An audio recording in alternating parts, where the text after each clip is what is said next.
Got that piece of wood above the air conditioner frame today.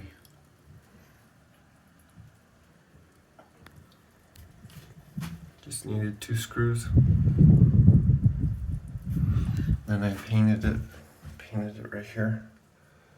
You can see where I didn't paint it. Right there, nice and white. Cool.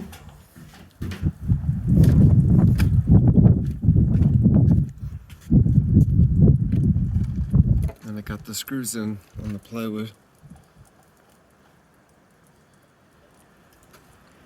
And I painted it at the top too.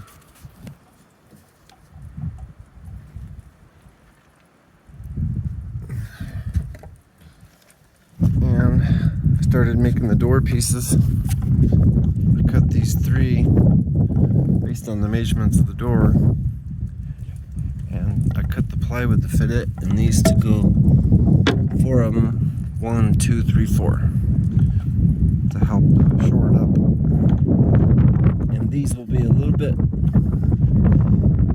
narrower than the wood right there. So these will go on the inside of it a little bit, so that way when the door opens and shuts, it won't interfere with it. And if it does, I can grind down the edges sideways.